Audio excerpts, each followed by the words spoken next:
Nag-start kasi ako dito as part-time, no, part-time CDS ay part-time associate po dito sa platform natin. And at that time, I'm doing part-time pa lang, nagkakaroon ako ng income na talagang ano mo 'yon, na 10 to 15 to 30k yung pinakamalaki kong kinita that time. Wow. Nung part-time ako. So sabi ko, part-time kumikita ako ng ganun, what more kung i-full-time ko siya. So that's what makes me decide na mag full-time dito.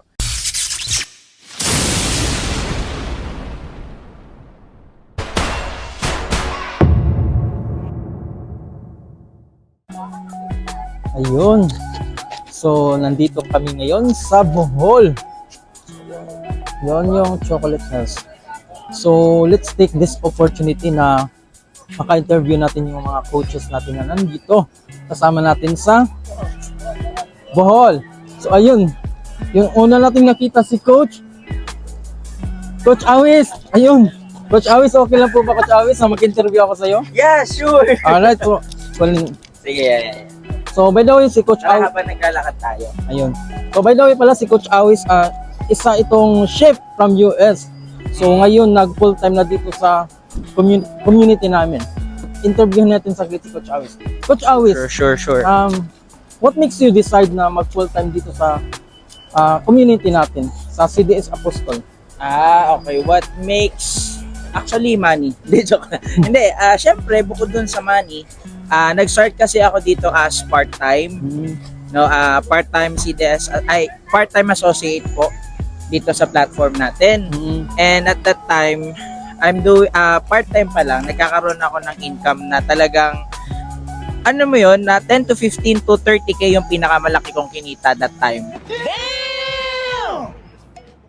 So, sabi ko, part-time kumikita ako ng ganun, what more kung i-full-time ko siya. So, that's what makes me decide na mag full-time dito. And then, the good thing is, so nag full-time ako, there's more pala sa platform na to. Kaya, ayun, tinuloy-tuloy ko siya. And I've been doing this platform for 2 years now. Wow. So ngayon pala no, ngayon Coach Awis is naka-accumulate ka na ng 1 million. Ano yung feeling na doing this online platform, nakakuha ka ng million? Ano ba yung ma-advise mo sa mga viewers natin dito? Sa mga viewers natin, actually, aray ko. Ayan, naglalakad kasi kami papunta sa Chocolate Hills, ay sa taas ng Chocolate Hills. So, yun nga, nag-earn ako dito ng ₱1,000,000. No? Kasi, I just did my best. Kasi gusto ko talaga, kunyari, if may hit ako na goal, i-hit ko talaga siya. So, and hindi ko na napansin yung earnings ko na tumataas. And eventually, ayun, na-hit ko na yung first million. Yun siya. So, kumbaga, wala talaga siya sa plan. Kumbaga, wala akong, ang tawag dito? Wala siya sa plan talaga. Pero wala kang choice kundi ma-hit yung first million mo. Ganun siya. Kumbaga Coach, ginawa mo lang yung best mo. And then, lumabas lang yung results. Yes. Diba? So, yun. Tama. So, ayun, advice ko lang din sa mga kumbaga sa mga gusto mag-start. Just try it. Na kasi ganun lang din ginawa ko. Actually, I started here na I have a doubt and I don't know if this is real. Pero ginawa ko lang kasi I think meron pwedeng mangyari. And then, yeah, meron nga. So, this is it. Ganun siya.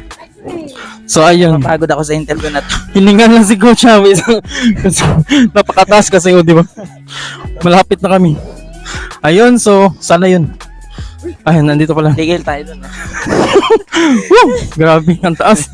So, ayun, Coach Awis. Thank you so much for your time na ma-interview. Yeah. And I know for sure marami kang na-inspire ng mga viewers natin ngayon. Yeah. And thank you. May part 2 nito. Siguro mas maganda yung sasagot ko kasi di ako pagod. Ayun. Sige. So ayun, thank you so much Coach Awis. Bye-bye.